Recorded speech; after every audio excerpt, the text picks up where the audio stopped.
ایمان والوں اور نیک عمل کرنے والوں کی دعائیں قبول کرتا ہے۔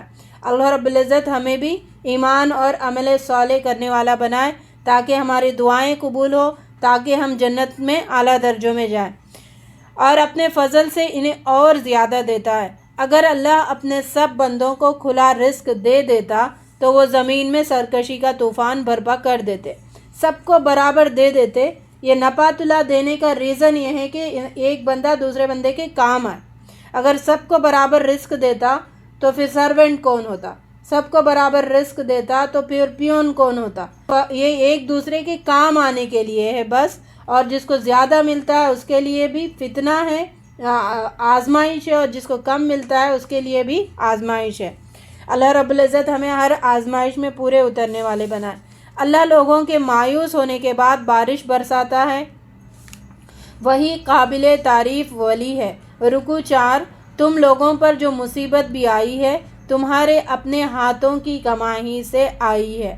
بہت سے قصوروں کو تو وہ ایسے ہی درگزر فرما دیتا ہے۔ اگر اللہ سمندروں میں جہازوں پر سفر کرنے والوں سے بہت سے گناہوں کو درگزر کرتے ہوئے ان کے چند ہی کرتوتوں کی پاداش میں انہیں ڈبو دیتا ہے تو منکرین کو پتہ چل جائے گا ان کے لیے کوئی جائے پناہ نہیں ہے۔ یہ دنیا محض چند روز زندگی کا سامان ہے۔ جو کچھ اللہ کے یہاں ہے وہی بہتر ہے، پائیدار بھی ہے ان لوگوں کے لیے جو اپنے رب پر بھروسہ کرتے ہیں، جو بڑے بڑے گناہ سے اور بے حیائی سے پرہیز کرتے ہیں اور غصے کو پی جاتے ہیں اور درگزر کر جاتے ہیں۔ یہاں پر پھر متقین کی کوالٹی اور جنت کے حقداروں کی کوالٹیز بتائی ہے۔ اللہ تعالیٰ یہ سارے کوالٹیز کے ہمیں حقدار بنائے، ہمیں مستحق بنائے۔ اپنے رب کے حکم کو مانتے ہیں، نماز قائم کرتے ہیں، اپنے معاملات آپس کے مشورے سے چلاتے ہیں۔ نبی صلی اللہ علیہ وسلم فرماتے ہیں کہ جو مشورہ لیتا ہے وہ کبھی نادم نہیں ہوتا، اور جو استخارہ کرتا ہے وہ کبھی ناکام نہیں ہوتا ہے۔ تو ہر معاملے میں چاہے چھوٹی سی بھی چھوٹی چیز ہو، استخارہ کی عادت بنائے، استخارہ کو اوڑھنا بچھونا بنا لے اور لوگوں سے مشورہ لے۔ یہ ایک مومن کی نشانی ہوتی ہے۔ اپنے آپ سے میں کر لوں گی، مجھے پتہ ہے، مجھے سب پتہ ہے، یہ پھر مومنوں کی نشانی نہیں ہوتی ہے۔ اللہ کے راستے میں خرچ کرتے ہیں، ان پر زیادتی کی جاتی ہے تو ان کے مقابلہ کرتے ہیں۔ جو لوگ ظلم کرنے کے بعد بدلہ لیں ان کو ملامت نہیں کی جا سکتی۔ ملامت کے مستحق تو وہ ہے جو دوسروں پر ظلم کرتے ہیں اور زمین میں ناحق زیادتیاں کرتے ہیں۔ رکوع 5۔ خبردار ہو جاؤ، ظالم لوگ مستقل عذاب میں ہوں گے اور ان کا کوئی حامی و سرپرست بھی نہیں ہوگا۔ مان لو اپنے رب کی بات قبل اس کے کہ وہ دن آئے جس کے پلٹنے کی کوئی صورت اللہ کی طرف سے نہیں ہے۔ کتنا فورس کیا جا رہا ہے نا۔ اللہ کرے کہ جو کیفیت میرے اندر آ رہی ہے آپ سب کے اندر بھی آئے کہ اللہ بلا رہا ہے، پلٹا رہا ہے، آؤ میری طرف، لپکو میری طرف، چھوڑو دنیا کو، دنیا میں مت ڈوبے رہو، ادھر آؤ، دین پر آ جاؤ، ایمان پر آ جاؤ، استقامت اختیار کرو۔ اللہ رب العزت ہمیں اس کی یہ جو مزہ ہے نا اتنا خوبصورت ہے، اور یہ پڑھتے ہوئے ایسا لگ رہا ہے کہ سچ میں ہم ایسی خوبصورت علاقے میں باغ شادہ، اور جیسے فریش ہوتا ہے نا انسان باغوں میں جا کے کیا فیل ہوتا ہے، فریش فیل کرتا ہے۔ اللہ کرے کہ یہ ساری کیفیت آپ لوگوں کے اندر بھی آئے، جو یہ سن رہا ہے سب کے اندر یہ کیفیت پیدا ہو، اس کی مٹھاس ریفریش ہو جائے اور عمل کرنے کے لیے ہم آگے بڑھیں۔ اور جیسے ایک جوشیلے بندے ہوتے ہیں نا، ویسا جوش ہمارے اندر آ جائے اللہ کی اطاعت کا۔ اور موقع بھی ہے، موسم بھی ہے، اللہ تعالیٰ نے مہینہ بھی دیا ہوا ہے۔ انسان کا حال یہ ہے کہ جب ہم اسے رحمت کا مزہ چکھاتے ہیں تو وہ پھول جاتا ہے، جب وہ مصیبت میں ہوتا ہے تو ناشکرا ہو جاتا ہے۔ اللہ زمین و آسمان کا بادشاہ حقیقی ہے، جو کچھ چاہتا ہے پیدا کرتا ہے، جسے چاہتا ہے لڑکیاں دیتا ہے، جسے چاہتا ہے لڑکے دیتا ہے، جسے چاہتا ہے ملا جلا کر دیتا ہے، جسے چاہتا ہے بانجھ کر دیتا ہے۔ وہ ہر چیز پر قادر ہے۔ وقت لوگ دنیا میں اچھا تجھے بیٹے ہی ہوئے، بیٹیاں نہیں ہوئے، تجھے بیٹیاں ہی ہوئے، بیٹے نہیں ہوئے، اچھا تجھے دو ہی ہوئے اور نہیں ہے، اچھا تجھے اولاد ہی نہیں ہے، یہ تانے تشنیاں کرنے پھرتے رہتے ہیں، حالانکہ وہ اللہ تعالیٰ کی مصلحت ہوتی ہے۔ اللہ تعالیٰ ہمیں اس گھنونے کام سے محفوظ رکھے۔ کسی بشر کا یہ مقام نہیں ہے کہ اللہ اس سے روبرو بات کرے، اس کی بات وحی کے ذریعے ہوتی ہے یا پردے کے پیچھے سے، یا پھر وہ کوئی فرشتہ بھیجتا ہے؟ اے نبی صلی اللہ علیہ وسلم، ہم نے اپنے حکم سے تمہاری طرف وحی کی ہے، تمہیں کچھ پتہ نہ تھا کہ یہ کتاب کیا ہوتی ہے اور ایمان کیا ہوتا ہے، ہم نے تمہیں سکھایا ہے، تو تم اس پر عمل کرنے والے بن جاؤ۔ آگے تلاوت۔ سورہ زخرف۔ سورہ زخرف سونے کا ڈھیر، چمکنے والی چیز، متاع دنیا کی حقیقت سے بچنے کی اس کی طرف تلقین کی جا رہی ہے، یعنی جو چمکنے والی دنیا ہے اس سے کنارہ کشی کرو، اس میں کھو مت جانا۔ رکوع 1۔ ہم نے اسے عربی زبان کا قرآن بنایا ہے تاکہ تم لوگ اسے سمجھو۔ افنضرب عنکم الذکر صفحا ان کنتم قوما مسرفین۔ کیا تم بیزار ہو رہے ہو اس درس نصیحت سے تو میں اس کا بھیجنا چھوڑ دوں؟ یعنی انسان اگر بیزار ہو رہا ہے، نہیں ماننا چاہ رہا ہے، کفار مکہ کیا ہوتے تھے، بار بار کیوں آ رہی ہے وہی، بیزار ہوتے تھے، ان کو گھٹن محسوس ہوتی تھی، تو اللہ تعالیٰ کہہ رہے کہ تم بیزار ہو جاؤ، نصیحت بھیجنا چھوڑ نہیں دوں گا، صرف اس لیے کہ تم حد سے گزرے ہوئے لوگ ہو۔ یعنی لوگ بیزار بھی ہو رہے تو ہمیں کیا کرنا ہے، حکمت کے ساتھ انہیں بتاتے رہنا ہے۔ لوگ بیزار ہو رہے تو چھوڑ دو ان کو، یہ نہیں کہہ سکتے ہم۔ جب اللہ تعالیٰ نے ہدایت بھیجنا نہیں چھوڑا ہے تو ہم کیسے چھوڑ سکتے ہیں؟ بتاتے رہنا ہے۔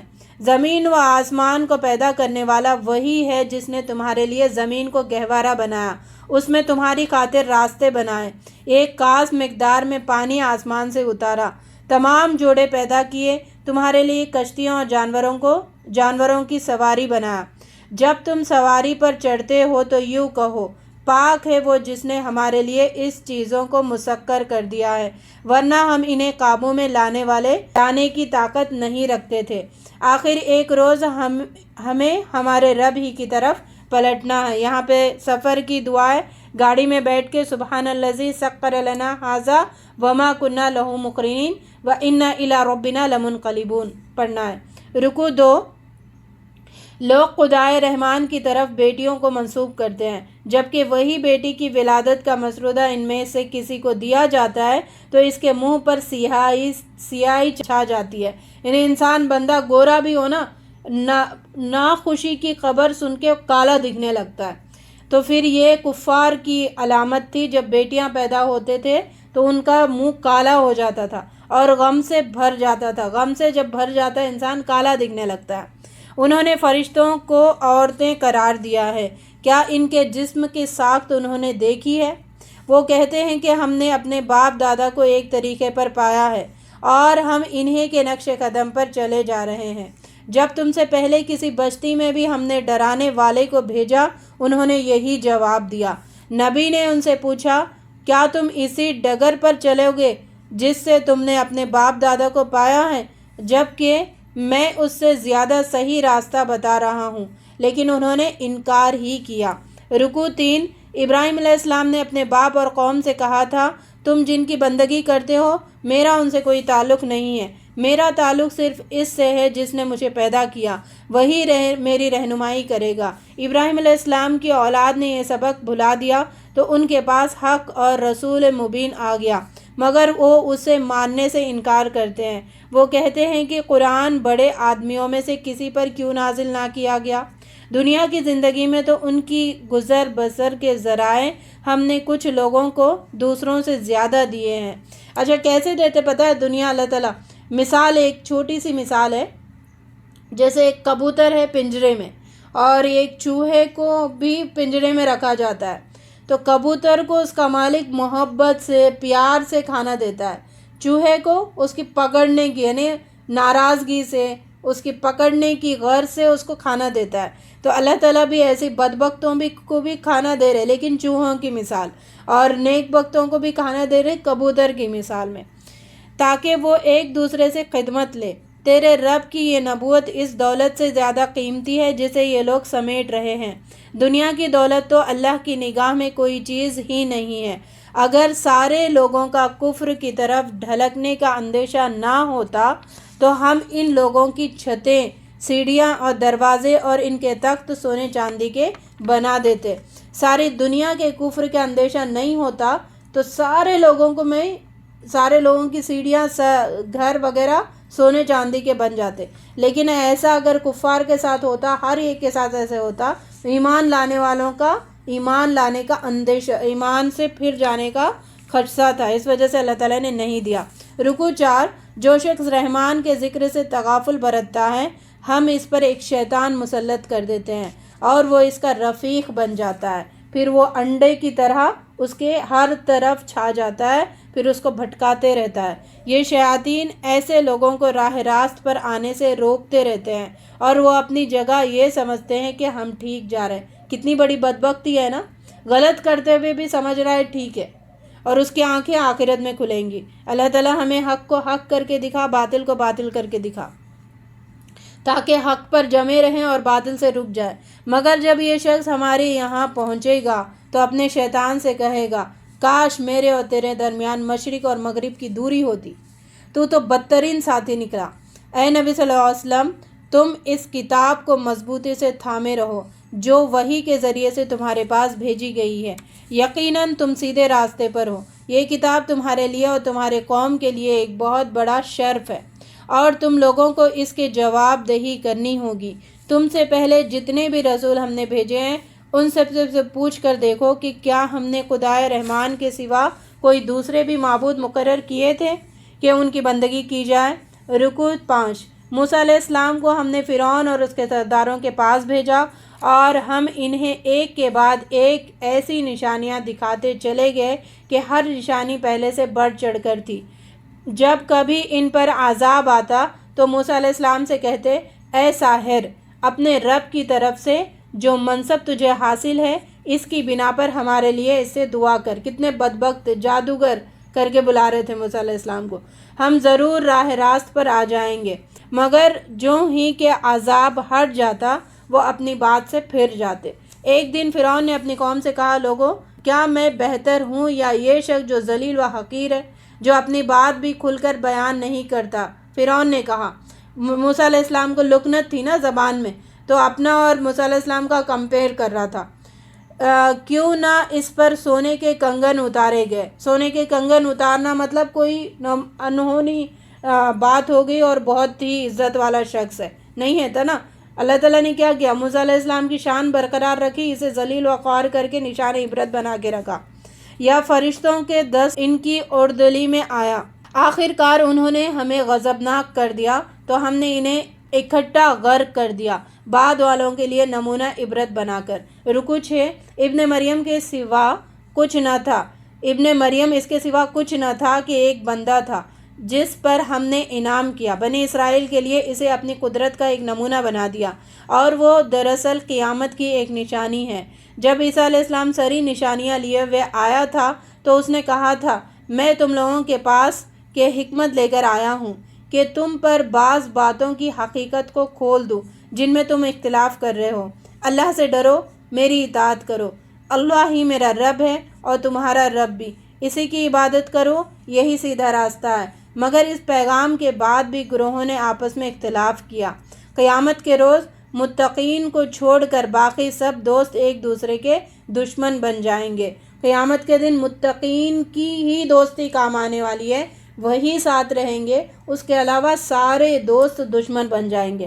اللہ تعالیٰ ہم سب کو تقویٰ پر جمع دے، تقویٰ پر ہم سب کی محبت کو برقرار رکھے۔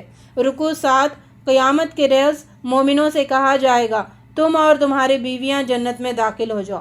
یہ دیکھیں ان بیویوں کا ذکر کیا جا رہا ہے جو دنیا میں اپنے شوہروں کا ساتھ دیتی ہیں، شوہروں کی استطاعت کے مطابق ہی ان سے خرچ کرواتی ہے، اور اپنی خواہشات کو شوہر کی جتنی استطاعت ہے اس کے تابع رکھتی ہے اور فرما بردار ہوتی ہے، اور دونوں بھی نیک ہوتے ہیں، ایمان والے ہوتے ہیں، تو تم اور تمہاری بیویاں جنت میں داخل ہو جاؤ، یہ ریوارڈ دیا جائے گا۔ اللہ تعالیٰ تمام دنیا کے جتنے بھی پیڑ سے سب کو ایک ساتھ جنت میں داخلہ کروائے۔ تم اس جنت کے وارث اپنے اعمال کی وجہ سے ہوئے ہو جو تم دنیا میں کرتے ہو۔ عمل عمل عمل، کتنا فوکس کیا جا رہا ہے۔ دوزخی دوزخ کے داروغہ سے پکار کر کہیں گے، اے مالک، تیرا رب ہمارا کام ہی تمام کر دے تو اچھا ہے۔ پیچھے انہوں نے کیا مانگا؟ ایک دن کی مہلت مانگ، ایک دن کی مہلت دے دے. یہاں پہ بولے مار دے اللہ تعالیٰ, مر جائیں یہاں پر, یہ برداشت نہیں ہو رہا ہے. وہ جواب دے گا جب تمہارے پاس حق آیا تھا تو تم میں سے اکثر کو ناحق گوارا تھا. پاک ہے آسمان و زمین کا فرمان روا, عرش کا مالک, ان ساری باتوں سے جو یہ لوگ اس کی طرف منسوب کرتے ہیں. وہی آسمان میں بھی خدا ہے, زمین میں بھی خدا. زمین و آسمان میں جو کچھ ہے اس کے درمیان ہے, اس میں سے اس کی بادشاہت ہے. قیامت کی گھڑی کا علم اسی کو ہے, اسی کی طرف تم سب پلٹائے جانے والے ہو. اور اس کو چھوڑ کر یہ لوگ جنہیں پکارتے ہیں وہ کسی کی شفاعت کا اختیار نہیں رکھتے. سورۃ دخان 44 سورہ آف دا قرآن. دخان کے معنی دھواں ہے. پہلا رکوع. اس کتاب مبین کو ہم نے ایک خیر و برکت والی رات میں نازل کیا ہے. اِنَّا أَنزَلْنَاهُ فِي لَيْلَةٍ مُبَارَكَةٍ إِنَّا كُنَّا مُنذِرِينَ. یہاں پر شب قدر کی رات کا ذکر کیا جا رہا ہے, اور اس رات کے کئی نام ہیں. شب قدر بھی کہا جاتا ہے, لیلۃ المبارکہ بھی کہا جاتا ہے, شب بارات بھی کہا جاتا ہے, کہ جو رات آتی ہے وہ رمضان میں ہی آتی ہے اور رمضان کی طاق راتوں میں آتی ہے, آخری عشرے میں. اللہ اپنی رحمت کے طور پر ایک رسول بھیجنے والا تھا, یعنی اس رات میں آئندہ سال میں دنیا پر واقع ہونے والے اہم امور کے نہایت ٹھوس اور پابند فیصلے فرشتوں کے حوالے کر کے اللہ تعالیٰ دنیا میں بھیجتے ہیں. تو اس رات میں اللہ تعالیٰ افراد, اقوام اور ملکوں کی قسمتیں اور فیصلے کر کے اپنے فرشتوں کے حوالے کر دیتے ہیں, اور وہ فرشتے ان معاملات کو لے کر زمین پر اترتے ہیں. اور وہ رات شب قدر کی ہے, لیلۃ المبارکہ ہے, شب برات ہے. وہی اللہ آسمانوں اور زمین کا رب ہے, اور جو کچھ اس کے درمیان ہے اس کا رب. اس کے سوا کوئی معبود نہیں ہے. وہی زندگی عطا کرتا ہے, وہی موت دیتا ہے, تمہارا بھی رب اور تمہارے باپ دادا کا بھی رب. لوگوں کا حال تو یہ ہے کہ ان کے پاس رسول مبین آ گیا ہے, پھر بھی یہ اس کی طرف ملتفت نہ ہوئے. جب ہم نے موسیٰ علیہ السلام کو فرعون کے پاس بھیجا تاکہ اسے اللہ کی طرف بلائے, مگر فرعون تو مجرموں میں سے تھا, اس نے انکار کیا. تو ہم نے باغ, چشمے, کھیت, شاندار محل, عیش کے سر و سامان سے انہیں بے دخل کر کے سمندر میں ڈبو دیا. پھر نہ آسمان ان پر رویا نہ زمین. رکوع 2. لوگ کہتے ہیں ہماری پہلی موت کے سوا کچھ نہیں ہے, ہم دوبارہ اٹھائے جانے والے نہیں ہیں, مگر اگر تم سچے ہو تو اٹھا لاؤ ہمارے باپ دادا کو.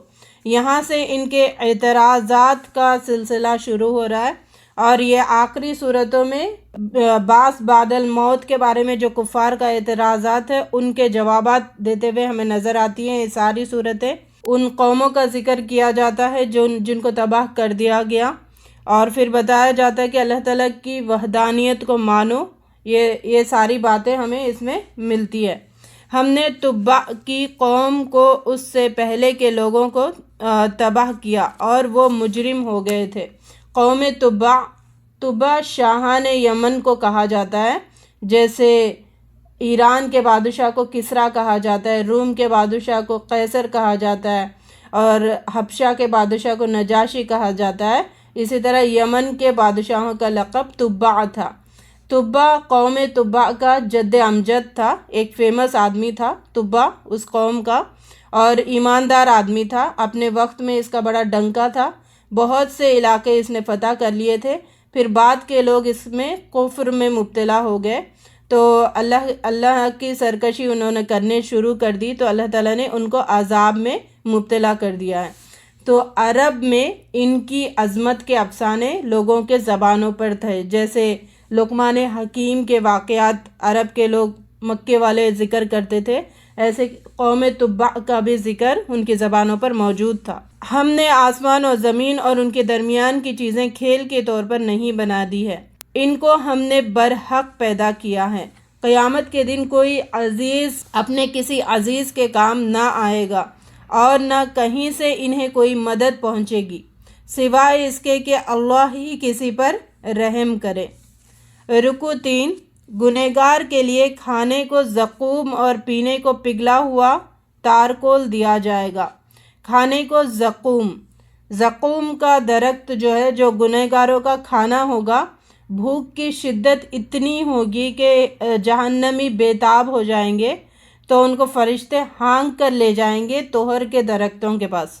جیسے دنیا میں جانوروں کو ہانک کر چارہ گاہ کی طرف لے جایا جاتا ہے، اسی طرح جہنمیوں کو ہانک کر یہ طہر کے درخت جہاں پر اگتے ہیں جہنم میں، وہاں پر لے جائیں گے فرشتے، اور جو کثیر مقدار میں وہاں پر یہ طہر کے درخت اگے ہوئے ہوں گے، اور مجبوراً جہنمیوں کو کھانا پڑے گا۔ یعنی وہ طہر کا درخت اتنا کڑوا، قصیلا اور زہریلا مادے سے بھرا ہوا ہوگا کہ وہ جب کھائے گا جہنمی تو پھر وہ جوش مارے گا، آگ بن جائے گا، وہ اندر جا کے کھولنے لگے گا۔ جب کھا لیں گے تو فرشتے ان کو حکم دیا جائے گا کہ ان کو جہنم کے عین وسط میں پھر سے لا کے ڈھکیل دو۔ وہ کھلائیں گے، پھر لا کے یہاں پر ڈھکیل دیا جائے گا۔ اللہ رب العزت ہمیں جہنم سے محفوظ رکھے، جہنم والے اعمال سے محفوظ رکھے۔ ان کے بارے میں حکم ہوگا کہ پکڑو اسے اور گیدتے ہوئے لے جاؤ اور جہنم کے بیچوں بیچ پھینک دو، سر پر کھولتا ہوا پانی انڈیل دو۔ دق چک اس کا مزہ، بڑا زبردست عزت دار آدمی ہوا کرتا تھا تو دنیا میں۔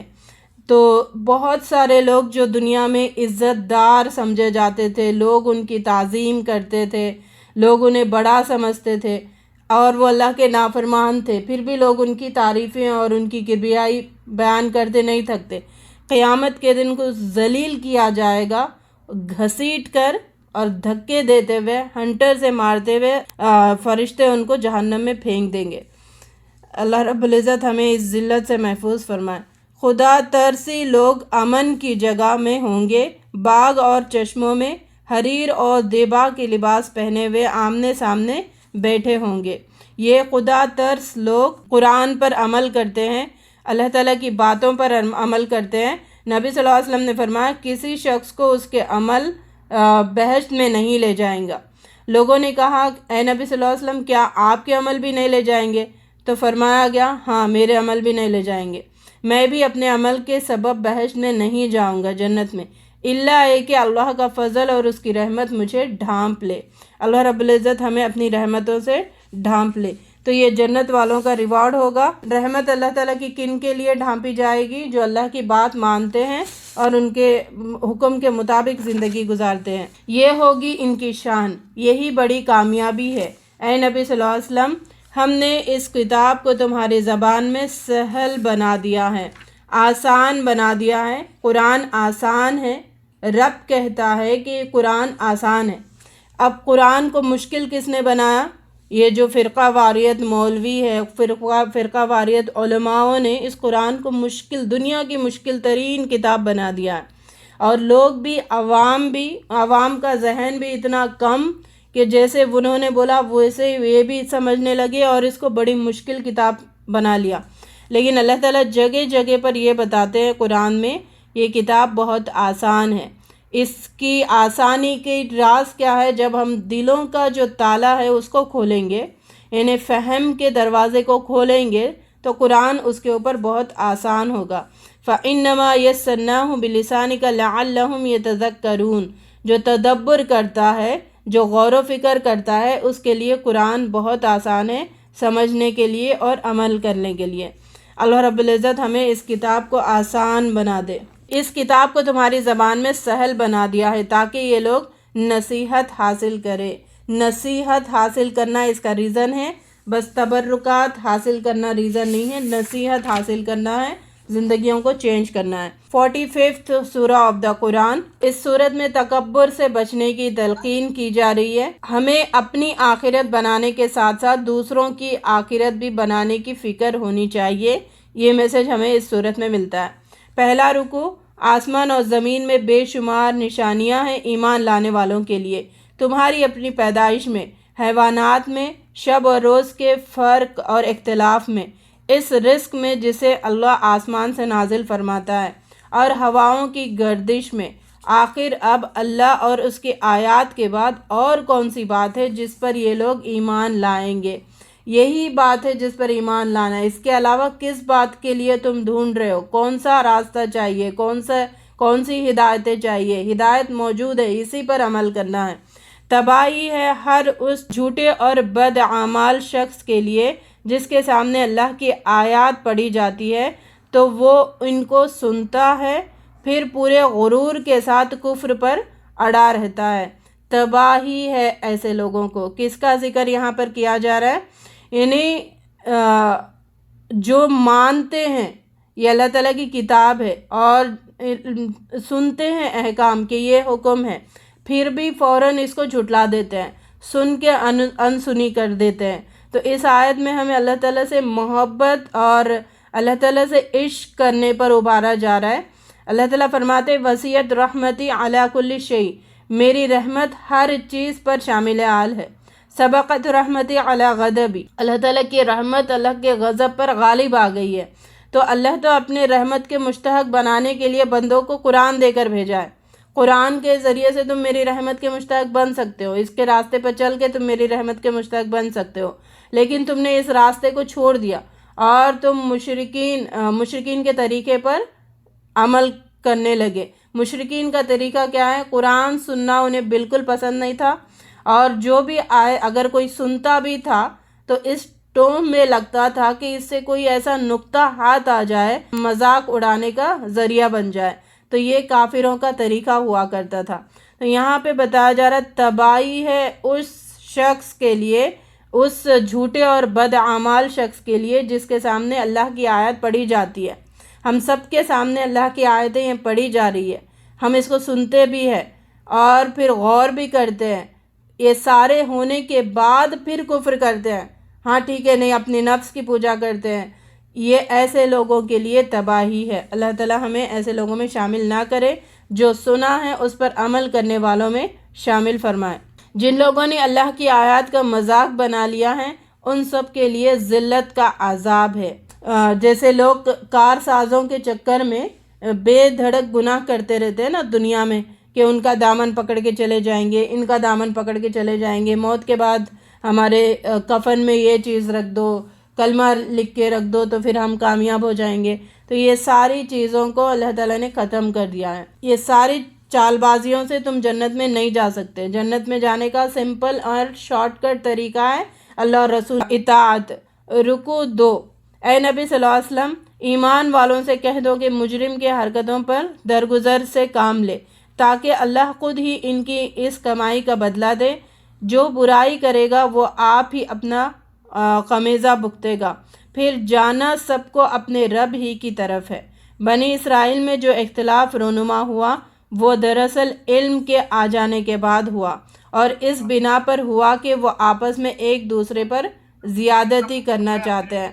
ہر جگہ اختلاف کا ریزن اللہ تعالیٰ قرآن میں یہی بتاتے ہیں کہ علم آنے کے بعد، جس کے پاس علم آ جائے تو پھر وہ بہت کانشیس ہونا چاہیے، اختلاف میں نہیں پڑنا ہے، اپنے نفس پرستی میں نہیں پڑنا ہے۔ اگر نفس پرستی میں پڑے گا وہاں سے فرقہ واریت کا آغاز ہو جاتا ہے۔ اللہ رب العزت ہمیں اس بلا سے محفوظ رکھے۔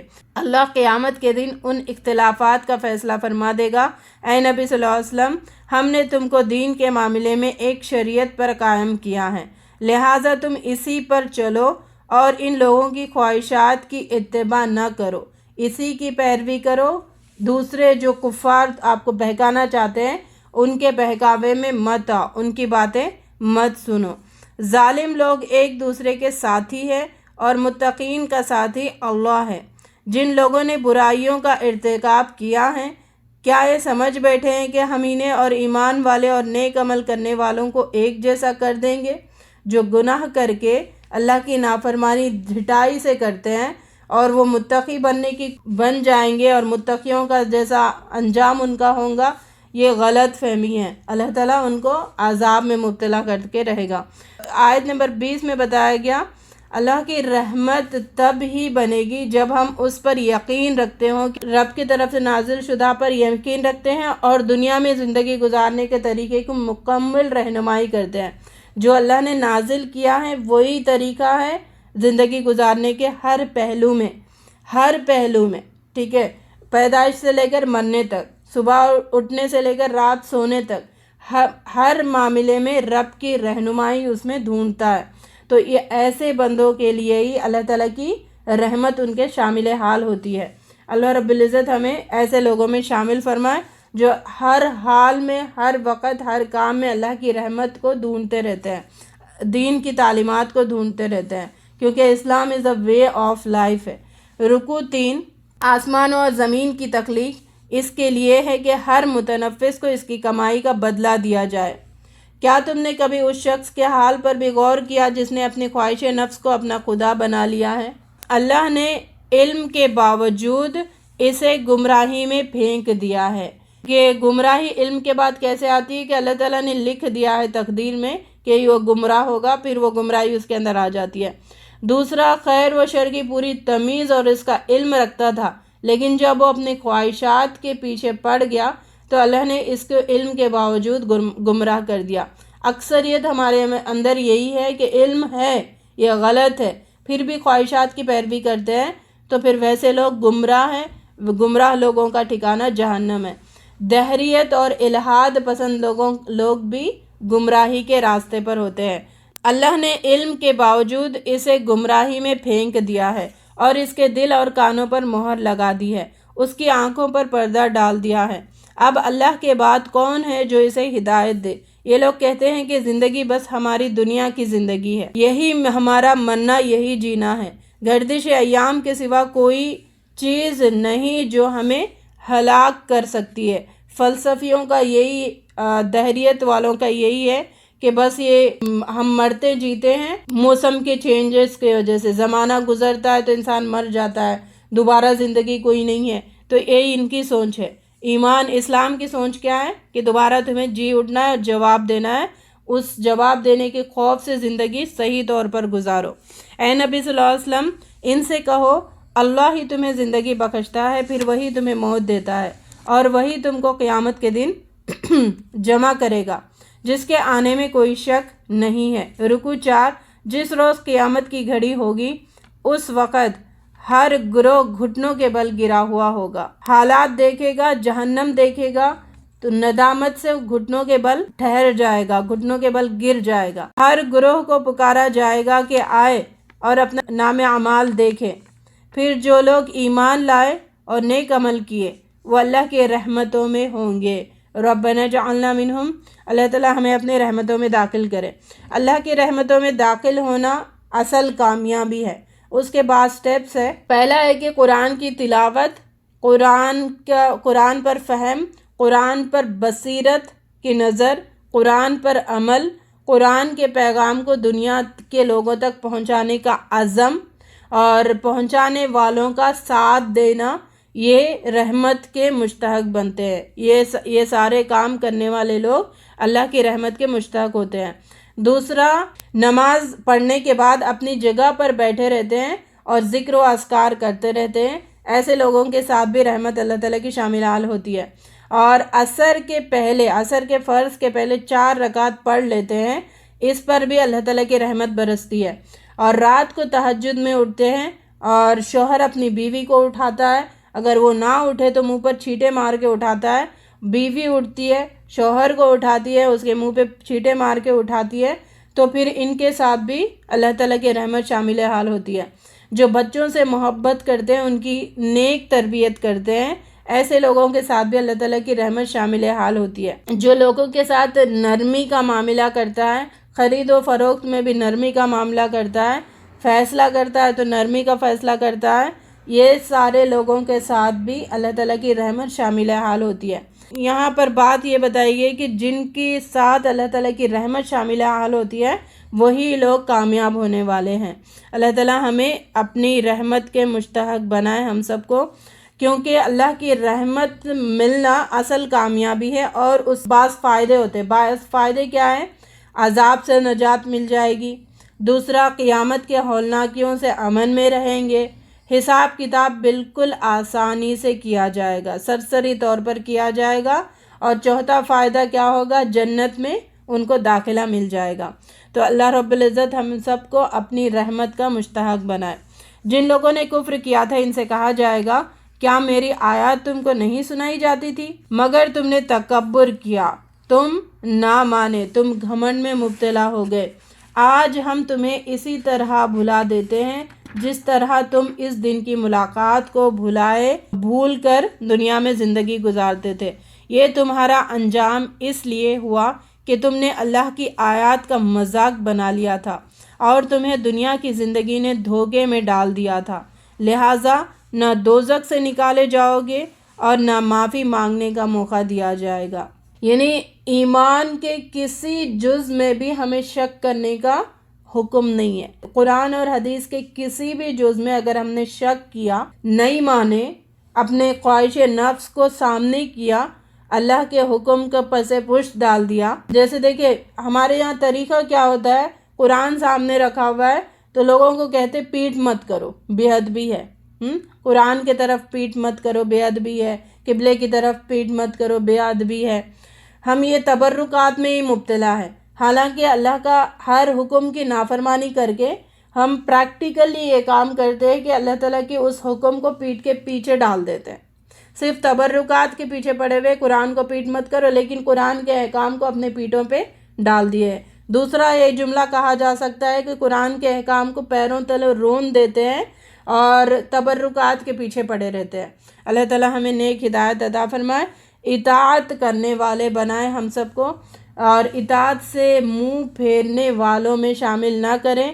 اللہ جو کہتا ہے اس پر عمل کرنے والا بنائے اور ایمان کی مضبوطی ہمارے اندر اللہ تعالیٰ پیدا فرمائے۔ تمہاری تعریفیں اللہ ہی کے لیے ہے جو زمین و آسمان کا مالک ہے اور سارے جہانوں کا پروردگار ہے۔ فَلِلَّهِ الْحَمْدُ رَبِّ السَّمَاوَاتِ وَرَبِّ الْأَرْضِ رَبِّ الْعَالَمِينَ وَلَهُ الْكِبْرِيَاءُ فِي السَّمَاوَاتِ وَالْأَرْضِ وَهُوَ الْعَزِيزُ الْحَكِيمُ۔